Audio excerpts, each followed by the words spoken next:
ce dan maza ki so kullus din su saboda ba su yi wannan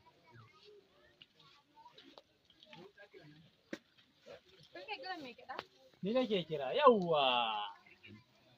gaskiya na daɗe ina mararinki Allah yanzu dai ki bari in mun gama shi da ni farantin ma ki zan sai gaba ɗaya in dai kina so na ne bukata ta duka da fata ko ta nawa ce zan siya kai me nake gani anan gurin baba ya da zai siya rashin da ba la ilaha illallah muhammadur rasulullahi sallallahu alaihi saboda baka da mutunci na mutum ka zo zaka mun lalata Allah ne ma albarka me ka zo yi nan gurin baba ya da na zo siya ba ka ba da ke nake ba da shi nake me ka zo yi nan gurin ya da na zo siya baba ya dar hatta nawa ka zo siya yanzu wallahi ta 20 ta 20 saboda kai tsinanne ne karfe 1 karfe 8 karfe 9 karfe 10 karfe nawa yanzu ka zo siyan gida Allah ne ma albarka saboda baka da mutunci na fita daga gidan ka lallabo zaka mun lalata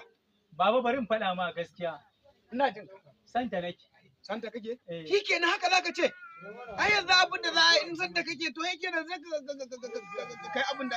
ake wannan amma ka zo ka baki ɗaya ka ce wannan haba haka ake baba ga wannan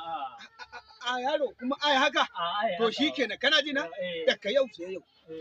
tun lokacin da kaga ya kamata ka zo kuma idan ka zo kar ka tsaya a kofar gidan nan ka shiga cikin gidan da ka same ta baba ko karfe 1 dare ne ko karfe 1 dare ne yanzu ta koma ciki tuku amma yanzu duk lokacin da kaga ya kamata ka zo sai ka yanzu ka ji to baba na gode yanzu da mu shiga baba ke kani yake baba ko mu shiga